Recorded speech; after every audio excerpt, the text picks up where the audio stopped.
नमस्कार, डेली 24 भारत देख रहे हैं आप। मैं हूं आपके साथ साहिल दुलिया। बुलेटिन की शुरुआत करेंगे। प्रधानमंत्री नरेंद्र मोदी आज रात 8:30 बजे देश को संबोधित करेंगे। पीएम मोदी का यह संबोधन ऐसे समय पर होने जा रहा है जब कल विपक्षी दलों ने संसद में महिला आरक्षण विधेयक को रोक दिया। फिलहाल संबोधन के बारे में घोषणा की गई है, लेकिन संबोधन के विषय के बारे में अभी तक कोई और विवरण साझा नहीं किया गया है। आज हुई कैबिनेट बैठक के दौरान प्रधानमंत्री विपक्ष पर हमलावर दिखे और महिला आरक्षण बिल का समर्थन न करके महिलाओं के खिलाफ काम करने का आरोप भी लगाया। उन्होंने विपक्ष के इस रवैये को एक गलती बताया और चेतावनी दी कि भविष्य में उन्हें इसकी राजनीतिक कीमत चुकानी पड़ेगी। उन्होंने इस बात पर जोर दिया कि यह संदेश है कि विपक्ष महिलाओं के प्रति नकारात्मक सोच रखता है, देश के हर गांव तक पहुंचाया जाना चाहिए। उन्होंने ये भी कहा कि विपक्षी दल अब अपनी स्थिति को सही ठहराने के लिए हाथ पैर मार रहे हैं। प्रधानमंत्री नरेंद्र मोदी आज देश को संबोधित करेंगे। रात 8:30 बजे राष्ट्र को संबोधित करते हुए प्रधानमंत्री नरेंद्र मोदी नजर आएंगे। वहीं लोकसभा में 131वां संविधान संशोधन बिल पास नहीं हो पाया। इसे पास कराने के लिए 2/3 बहुमत की जरूरत थी, लेकिन विपक्ष ने एकजुट होकर इसके खिलाफ वोट डाला। इस कारण बिल अटक गया और 2029 से ही महिलाओं को आरक्षण देने वाला बिल अटक गया। अब प्रधानमंत्री नरेंद्र मोदी ने कैबिनेट मीटिंग में इसे लेकर विपक्ष पर बड़ा हमला बोला है। पीएम मोदी ने कहा कि विपक्ष को इसका नतीजा भुगतना पड़ेगा। सूत्रों ने बताया कि कैबिनेट बैठक में पीएम मोदी ने कहा कि महिला आरक्षण बिल का समर्थन न करके विपक्ष ने गलती की है, अब उनको भुगतना पड़ेगा। पीएम मोदी ने इस बात को गांव-गांव तक पहुंचाने की बात कही है। उन्होंने कहा कि विपक्ष ने देश की महिलाओं को हराया है, विपक्ष को महिलाओं को जवाब देना पड़ेगा, इसको जन जन तक, गांव-गांव तक ले जाना है। प्रधानमंत्री नरेंद्र मोदी ने साफ तौर पर कहा कि विपक्ष ने महिलाओं को हराया है और अब विपक्ष को इसका खामियाजा भी भुगतना पड़ेगा। वहीं लोकसभा में 131वां संशोधन बिल 2026 के गिरने के बाद बीजेपी कार्यकर्ताओं ने विपक्ष के खिलाफ विरोध प्रदर्शन किया। वहीं बीजेपी नेता स्मृति ईरानी ने कहा कि कांग्रेस और उसके समर्थक दलों ने इस बात का उत्सव मनाया कि इस देश के वर्षों से चली आ रही संघर्षशील राजनीतिक महिलाएं जो मात्र 33% अधिकार मांग रही थी, उन महिलाओं को कैसे मर्यादाएं तोड़कर उनके अधिकार से वंचित रखा जाए, संसद का संघर्ष कैसे जीता जाए। उस जश्न में कांग्रेस और उसके समर्थक दल डूबे हुए थे। बीजेपी के लिए सत्ता का संघर्ष नहीं, समानता का अधिकार देने का प्रश्न था। आज कांग्रेस की प्रेस वार्ता में कटाक्ष किया गया कि बीजेपी में कुछ लोगों ने मसीहा बनने का प्रयास किया। इसके खिलाफ अब सरकार ने मोर्चा खोल दिया है। बीजेपी कार्यकर्ताओं ने जोरदार प्रदर्शन किया है। जिस तरीके से संसद में महिला आरक्षण बिल पास नहीं हो पाया, उसके बाद अब जोरदार प्रदर्शन बीजेपी नेताओं का देखने को मिल रहा है। तो तस्वीरों में आप देख सकते हैं किस तरीके से बीजेपी के नेता प्रदर्शन करते हुए नजर आ रहे हैं। स्मृति ईरानी ने भी प्रदर्शन कर विपक्ष को आड़े हाथों लिया है। तो इसी खबर पर ज़्यादा चर्चा के लिए शमशी आज़ाद जी, प्रवक्ता है भारतीय जनता पार्टी के, वो हमारे साथ जुड़ गए हैं। आज़ाद जी, बहुत स्वागत है आपका। जी धन्यवाद। आज़ाद जी, सदन में महिला आरक्षण बिल पास नहीं हो पाया और अब भारतीय जनता पार्टी ने विपक्ष के खिलाफ एक मोर्चा खोल दिया है। प्रधानमंत्री नरेंद्र मोदी ने भी कहा है कि विपक्ष को इसका खामियाजा भुगतना पड़ेगा, जन जन तक इस बात को पहुंचाया जाएगा कि किस तरीके से महिला विरोधी हो चुका है विपक्ष। जी बिल्कुल सही। जिस तरीके से Congress party, Samajwadi party, TDP या अन्य विपक्षी दल जो है भारतीय जनता पार्टी के सामने हमेशा रोना रोया करते थे कि महिलाओं के सम्मान की बात करते थे। आज हमने दलित आदिवासी राष्ट्रपति बनाया, द्रौपदी मुर्मू, दिल्ली में रेखा गुप्ता जैसा मुख्यमंत्री बनाया। तो अब ये लगने लगा विपक्ष को कि अगर महिलाओं का सारा क्रेडिट भारतीय जनता पार्टी ले जा रही है, विपक्ष के पास कुछ बचेगा ही नहीं। महिला बिल भी अगर पास हो जाएगा तो फिर हमारी जो 27 है और उसके बाद 29 की जो राजनीति है वो बिल्कुल पूरी तरीके से समाप्त हो जाएगी। तो इन्होंने आनंद फानन में जितनी मेहनत राहुल गांधी ने आज तक अपनी पदयात्रा में नहीं किया होगा, उससे ज्यादा मेहनत विपक्ष को इकट्ठा करके, विपक्ष को बहला कर, विपक्ष के लोगों को भावुक करके महिलाओं के खिलाफ खड़ा किया। तो देश की जनता ने देखा कि आज महिलाओं के सम्मान की बात, महिला के आरक्षण की बात, महिला कानून की बात, नारी सशक्तिकरण की बात जिस तरीके से भारतीय जनता पार्टी कर रही थी और उसको जो है नीचे दिखाने का काम, उसके खिलाफ, उसके विरोध में खड़े होने का काम विपक्ष ने जिस तरीके से किया है, तो कहीं न कहीं देश की जनता इंतजार कर रही है कि आने वाला चुनाव विपक्ष के खात्मे का होगा। 27 में समाजवादी पार्टी का समापन होगा और 29 के चुनाव में कांग्रेस मुक्त जो है हिंदुस्तान देखने को मिलेगा और भारतीय जनता पार्टी पुनः एक बार जो है लोकसभा और राज्यसभा में जो महिला विधेयक बिल जो है ला कर रहेगी और इसको पास करा के रहेगी। लेकिन शमशी जी, जिस तरीके से विपक्ष की तरफ से अगर बात की जाए तो लगातार ये कहा जा रहा है कि वो बिल के विरोध में कभी नहीं थे। उनका तो साफ तौर पर कहना है कि बिना शर्तों के महिलाओं के लिए आरक्षण लागू किया जाए। नहीं, बिना शर्तों के किस तरीके से हो सकता है भाई? जब भी शर्तें रखी जाएंगी, परिसीमन होगा, जनगणना के आधार पर परिसीमन होगा, परिसीमन के बाद ही आरक्षण दिया जाएगा। कांग्रेस पार्टी को याद होगा आपको कि 2022 के चुनाव में प्रियंका गांधी जब उत्तर प्रदेश के प्रभारी थी तो उन्होंने 40% आरक्षण देने की बात की थी महिलाओं को टिकट में, और उन्होंने देने की कोशिश भी की, लेकिन उसकी वजह यह रही कि इनके यहाँ पुरुष प्रत्याशी जो थे उसकी कमी आ गई थी। लोग कांग्रेस पार्टी के टिकट से लड़ना नहीं चाह रहे थे क्योंकि उनको पता था कि रिजल्ट जो है वो परिणाम जो है शून्य आएगा। और आपने देखा होगा 2022 के चुनाव में मात्र कांग्रेस के पास 2 सीटें थी, तो इस वजह से उन्होंने आनंद फानंद महिलाओं को आगे लाने का काम किया। लेकिन इसके बाद मध्य प्रदेश में चुनाव हुआ, हरियाणा में चुनाव हुआ, दिल्ली में चुनाव हुआ, महाराष्ट्र में अभी हाल में चुनाव हुआ, बिहार में चुनाव हुआ, कहीं पर भी कांग्रेस पार्टी ने महिलाओं को आरक्षण देने की बात नहीं की। और हम आज हम उनको जो आरक्षण देना चाह रहे हैं, हम जो है उनको मजबूत करना चाह रहे हैं, हम उनकी भागीदारी बढ़ाना चाह रहे हैं। तो इसमें विपक्ष को आपत्ति क्या है? क्यों विपक्ष जो है इसका विरोध कर रहा है महिलाओं का? क्यों उनके सम्मान के खिलाफ जो है आज विपक्ष एकजुट हो गया है? इसके जो है इसकी जानकारी जो राहुल गांधी अखिलेश यादव को देनी चाहिए। उनसे आप पूछेंगे तो कहेंगे कि चुनाव का समय तो भारतीय जनता पार्टी देश की नहीं बल्कि विश्व की सबसे बड़ी पार्टी है और भारत में कहीं ना कहीं हर 6 महीने और 1 साल पर चुनाव होता है। तो इनकी वजह से तो अगर हम देखें तो फिर हम कोई योजना, कोई कार्यक्रम, कोई उद्घाटन, कोई शिलान्यास, कोई लोकार्पण का काम ही न करें। हमेशा जो ये आरोप लगाते हैं हमारे ऊपर चुनाव को देखते हुए, तो चुनाव को देखते हुए या किसी भी तरह से हम महिलाओं को सम्मान देने की बात करें, महिलाओं को सम्मान दे कर रहे हैं। चलिए आज़ाद साहब, हमारे साथ जुड़ने के लिए और इस तमाम चर्चा के लिए आपका बहुत शुक्रिया। तो बीजेपी कार्यकर्ताओं ने जोरदार प्रदर्शन किया है, विपक्ष के खिलाफ विरोध प्रदर्शन भारतीय जनता पार्टी का देखने को मिल रहा है।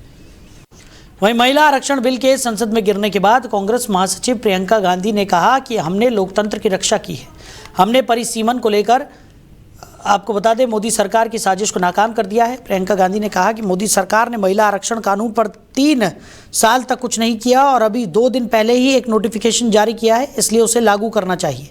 हम पूरी मजबूती से महिला आरक्षण के समर्थन में खड़े हैं। पूरा विपक्ष एकमत है कि पहले वाला महिला आरक्षण बिल लागू होना चाहिए। उन्होंने कहा कि मोदी सरकार ने जिस तरह से इसे पेश किया और लोकतंत्र के खिलाफ जैसी साजिश रची, हम उसका कभी भी समर्थन नहीं कर सकते। प्रियंका गांधी ने कहा कि कल लोकतंत्र की एक बड़ी जीत हुई है। मोदी सरकार ने लोकतंत्र को कमज़ोर करने और संघीय ढांचे को बदलने की साजिश की थी, जिसे हमने हरा दिया। ये संविधान की जीत है, देश की जीत है, विपक्ष की एकता की जीत है, जो सत्ता पक्ष के नेताओं के चेहरे पर साफ दिखाई दे रही है। मैं ये कहना चाहूंगी कि कल जो हुआ वो लोकतंत्र के लिए एक बहुत बहुत बड़ी जीत रही। जो सरकार की साजिश थी संघीय ढांचे को बदलने की, लोकतंत्र को कमजोर करने की, उसको हराया गया, उसको रोका गया। ये संविधान की जीत थी, देश की जीत थी और विपक्ष की एकता की जीत थी, और वो साफ साफ सत्ता पक्ष के नेताओं के चेहरों पर दिख रही थी। आप सबने भी देखा होगा। देखिए, गृह मंत्री जी और प्रधानमंत्री जी का भाषण सुन रही थी। कई बार दोनों ने अलग अलग मौकों पर अपने भाषण में कहा कि आप लोग अगर इसके साथ सहमत नहीं होंगे तो आप कभी यहाँ नहीं बैठ सकते, आप कभी सत्ता में नहीं आ सकते, आप कभी जीत नहीं सकते। और इससे बहुत साफ हो गया कि इनकी मंशा क्या थी। हम सब थोड़ा चौंके हुए थे कि अचानक ये सत्र बुलाया जा रहा है, विधानसभा चल रहे हैं 2 प्रदेशों में, अभी अचानक बुलाया जा रहा है, बड़ी जल्दबाजी की जा रही है। किसी को मालूम नहीं था 1 दिन पहले तक कि क्या आने वाला है, मसौदे में क्या होगा। मसौदा सार्वजनिक करते हैं सिर्फ 1 दिन पहले, ताकि हमें समय भी नहीं मिलता। तो हम सब सोच रहे थे कि ये सब क्या हो रहा है और क्यों हो रहा है। मेरे ख्याल से पूरी साजिश जो रची गई, षड्यंत्र की तरह कि किसी न किसी तरह से हमें सत्ता में रहना है। वहीं लोकसभा विपक्ष नेता और कांग्रेस नेता राहुल गांधी ने कहा कि कल आपने देखा होगा कि नरेंद्र मोदी और अमित शाह संसद में क्या करने की कोशिश कर रहे थे। उन्होंने देश से झूठ बोला। उन्होंने कहा कि वो महिलाओं के रिप्रेजेंटेशन के लिए एक बिल पास करने की कोशिश कर रहे हैं, लेकिन उस बिल के पीछे एक शैतानी विचार छिपा था। वो भारत का चुनावी नक्शा बदलने की कोशिश कर रहे थे। वो हर राज्य को मिलने वाली सीटों की संख्या बदलना चाहते थे। वो दक्षिण भारतीय राज्यों, नॉर्थ ईस्ट राज्यों और दूसरे छोटे राज्यों को कमजोर करना चाहते थे। प्रधानमंत्री हमारे संविधान पर हमला कर रहे हैं।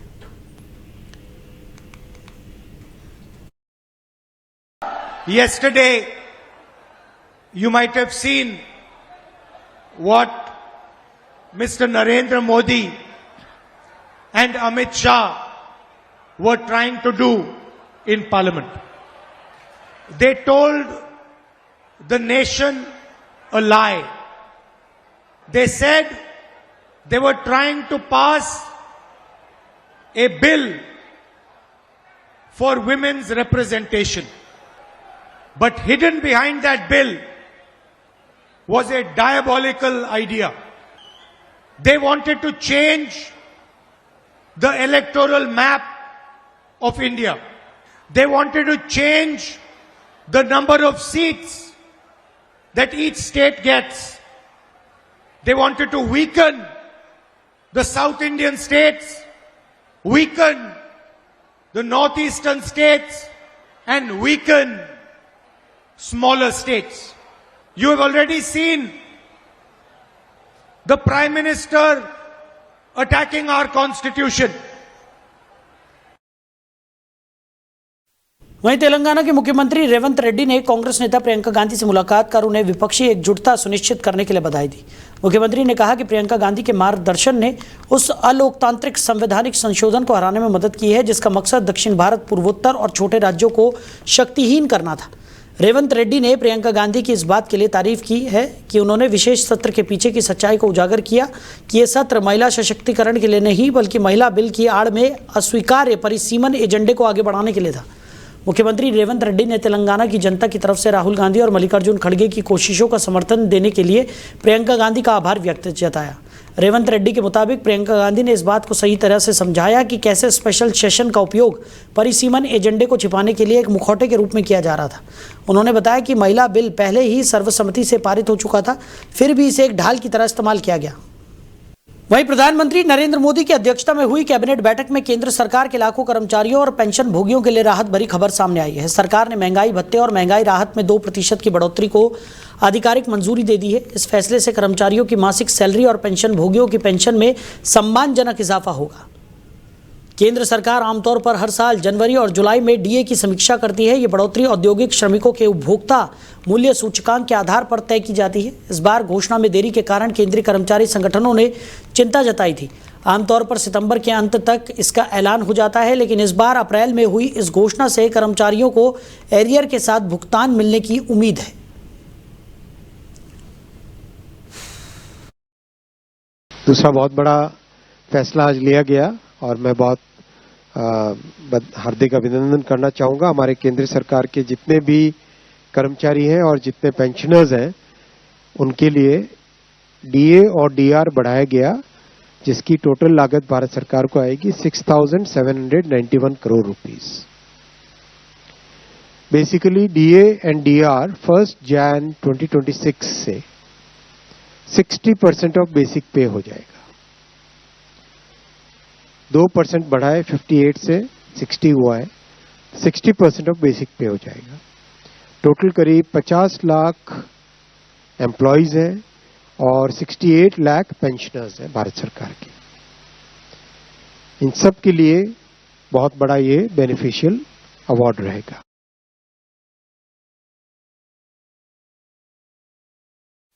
वहीं उत्तर प्रदेश पुलिस भर्ती और प्रोन्नति बोर्ड ने होमगार्ड स्वयंसेवक भर्ती परीक्षा के लिए एग्जाम सिटी स्लिप जारी कर दी है। इसे यूपी पुलिस भर्ती बोर्ड की वेबसाइट